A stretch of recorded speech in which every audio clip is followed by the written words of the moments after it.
Bom dia, terceira série. Vamos iniciar aqui mais uma aula de filosofia. E na nossa aula de hoje, nós vamos estudar sobre o pensamento filosófico e o não filosófico, tá certo? Página 23. Esse pensamento foi desenvolvido pelo filósofo Deleuze, tá certo? Então, já na década de 50, ou a partir da década de 50, né, diferentes ciências humanas, elas passaram a adotar um método de conhecimento denominado como estruturalismo. O que é esse método, na verdade? Então, esse método, estruturalismo, é um método que fundamentava na ideia de que os objetos de estudo abordados pelas ciências humanas, principalmente, né, pelas ciências humanas, eram determinados, na verdade, por estruturas fixas. Então, daí a palavra estruturalismo. Então, assim como nas ciências humanas, diversas áreas das ciências humanas passaram a adotar, na verdade, esse método estruturalismo. Então, entre elas estavam a linguística, a antropologia, a ciência política, a psicologia e também a filosofia. Então, a filosofia ela não fica de fora. Alguns filósofos passaram a adotar esse método estruturalista nas formas de pensamento em que eles desenvolviam. Então, na filosofia também houve pensadores considerados estruturalistas, porque apontavam estruturas fixas e inconscientes que instituíram as condições de vida e as relações sociais e também os conhecimentos humanos. Então, entre esses filósofos que adotaram esse método estruturalista está o filósofo francês Michel Foucault. Então, Michel Foucault, apesar dele não se considerar um estruturalista, ele também adota esse método, tá certo? E por isso é atribuído a ele como um filósofo estruturalista. Então, Foucault, ele apontou uma forma de ordenação histórica dos saberes em cada época, denominada de episteme. Então, ele passa aí a desenvolver essa teoria do pensamento, onde coloca aí que existia uma ordenação dos saberes ao longo dos séculos. Então, segundo ele, né, denominada aí de episteme, a qual determinaria os critérios de cada cultura e época para julgar o que é ou não é científico e quais os discursos verdadeiros daquela determinada época.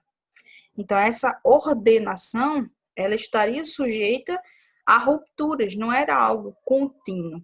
Então, ele dá o exemplo, inclusive, de 3 epistemes descontínuas entre si, determinantes dos saberes e das práticas discursivas aqui no Ocidente.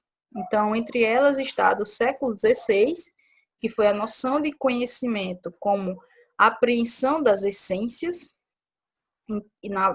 como vocês podem ver, né, no século XVI, eles prisavam aí, se voltaram muito para essa questão das essências humanas. Então, vocês já viram um pouco sobre isso, alguns filósofos.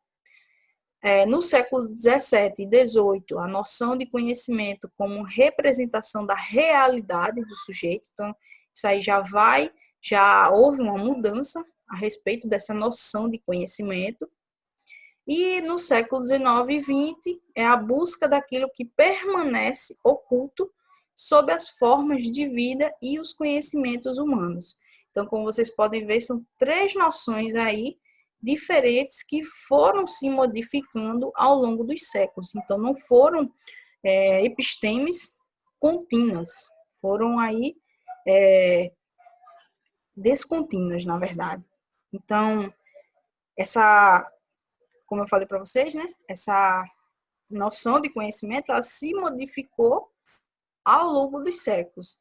Não é porque o Michel Foucault ele foi considerado como um filósofo estruturalista que ele não sugeriu, na verdade, que os indivíduos eles buscassem construir a sua subjetividade. Então, ele propôs, na verdade, que as pessoas elas buscassem constituir as suas singularidades, as suas subjetividades, apesar de que dele adotar, né, que existe algumas determinações externas. Então, mesmo ele defendendo a ideia de que existem essas determinações, ele também incentivava e buscava, e fazia com que as pessoas buscassem desenvolver essas singularidades, mesmo em meio a esse método estruturalista, ou seja, de estruturas fixas. Então, o estruturalismo, ele foi sucedido por novos movimentos, então ele vai ser aí substituído. E entre esses movimentos, está o pós-estruturalismo.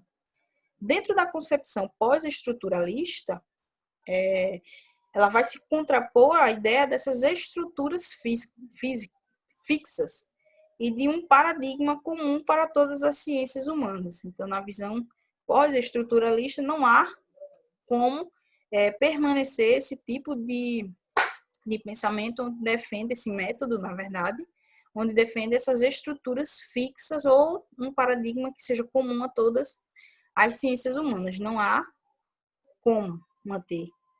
Então, essa é uma das bases e grande diferença entre esse estruturalismo e o pós-estruturalismo.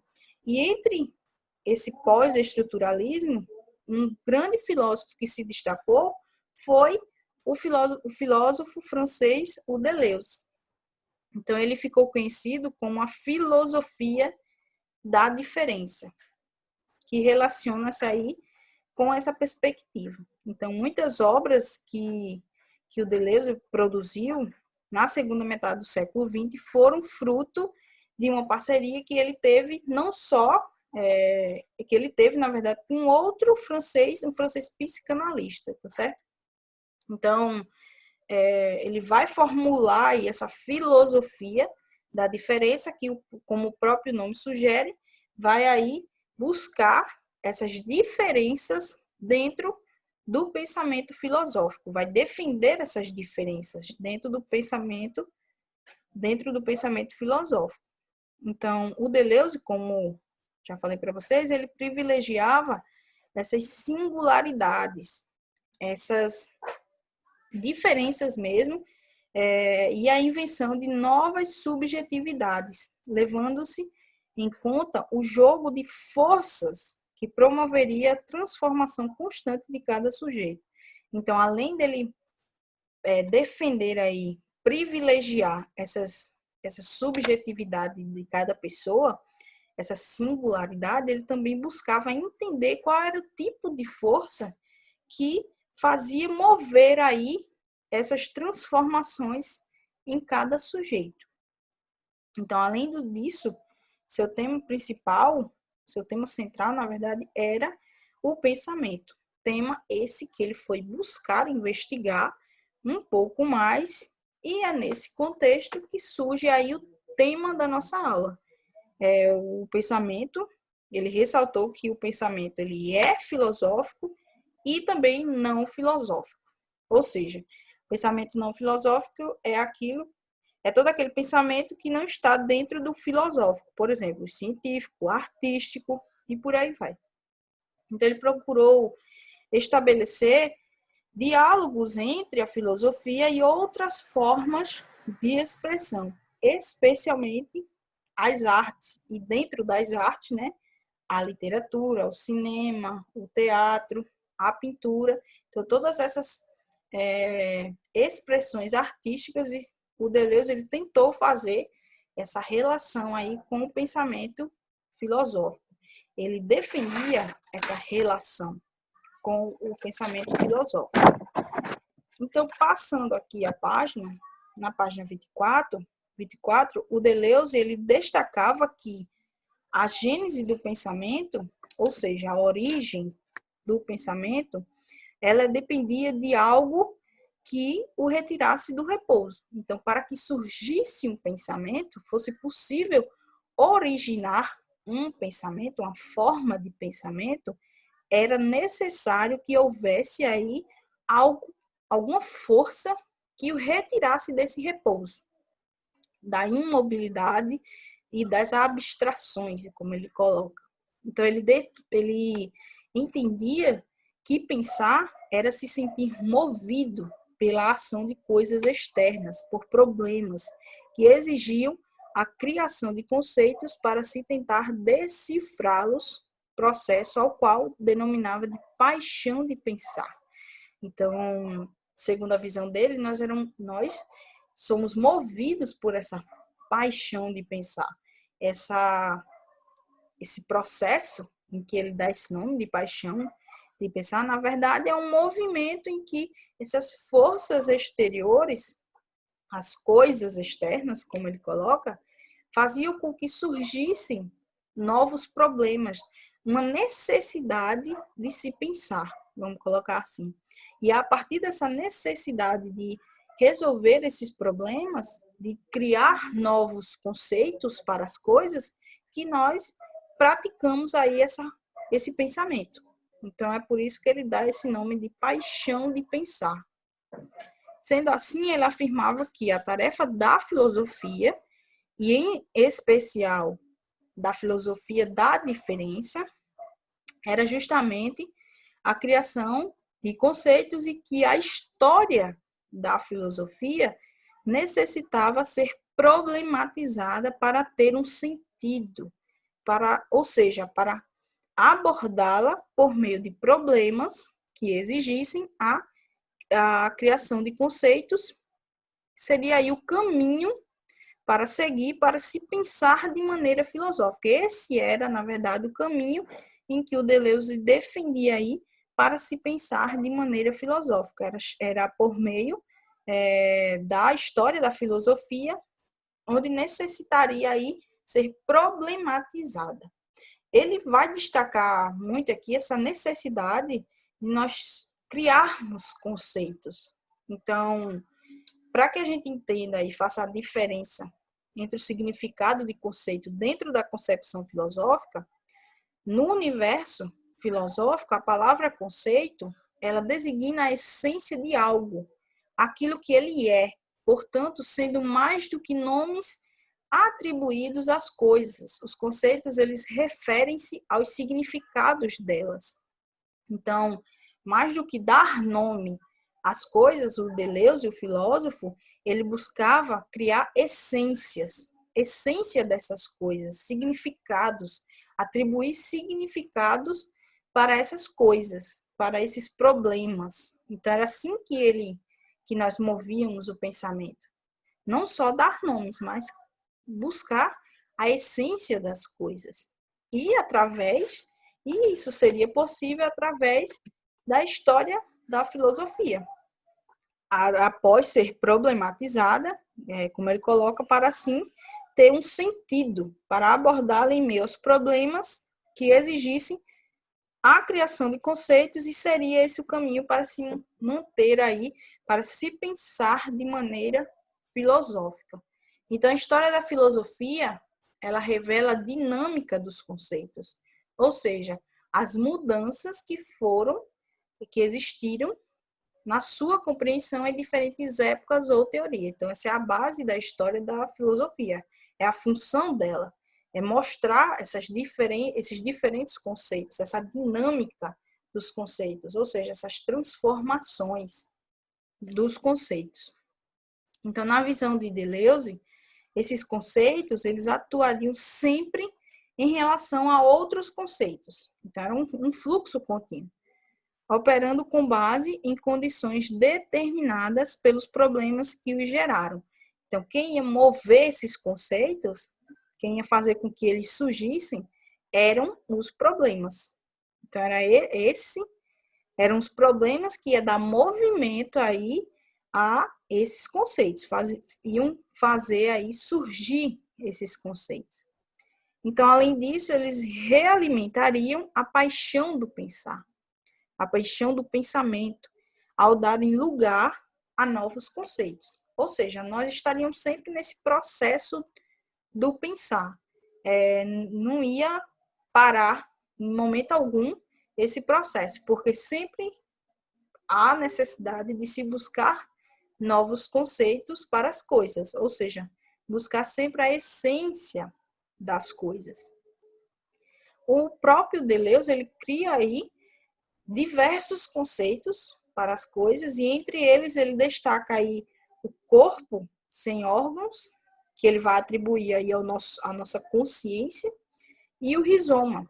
Então, o corpo sem órgãos, ele quis, na verdade, relacionar aí com a nossa consciência, com esse conceito moderno de consciência. Então, ele julgava necessário ressaltar o vínculo do pensamento com essa dimensão sensível e não separar os dois. Então, o vínculo que ele julgava ser exemplificado justamente pela filosofia e também pela arte. Era através da filosofia e da arte que poderia surgir esse vínculo aí com o pensamento e com essa dimensão aqui sensível que nós vivemos. E também o conceito de rizoma, que foi inspirado em um termo da botânica que significa um caule com formato de raiz. É um caule com diversas raízes, com diversas ramificações, para justamente mostrar aí essas relações que podem ocorrer com o pensamento filosófico e também com o pensamento não filosófico. Então, o conceito de rizoma ele foi criado para descrever essas relações que se estabelecem entre as diferentes formas de pensamento. Então, a partir desse termo, rizoma, ele vai mostrar aí que tanto o pensamento filosófico quanto o não filosófico podem sim criar relações entre si. E aí ele representa aí por esse exemplo. E também os desejos do inconsciente, os quais não teriam começo nem fim, muito menos uma finalidade ou uma estrutura central. Não há estrutura fixa, mais como ele coloca na filosofia da diferença, né? Ele priva pela diferença, de fato. Então, não há um início, nem um fim, e nem essa estrutura central. Existem aí diversos caminhos, diversas relações. Você não vai, de forma alguma, chegar ao fim dessas relações. Então, gente, espero que vocês tenham entendido sobre a aula de hoje, sobre esse pensamento, a relação desse pensamento filosófico e o não filosófico, defendida aí pelo filósofo Deleuze, e também sobre esses conceitos aí, como ele coloca esses conceitos, a importância desses conceitos para o pensamento filosófico, tá certo? Então, espero que vocês estejam todos bem, tenham um ótimo dia e até a próxima aula. Lembrando que no chat vocês podem deixar todas as dúvidas de vocês a respeito do conteúdo, a respeito das atividades, tá certo? Até mais e até a próxima aula.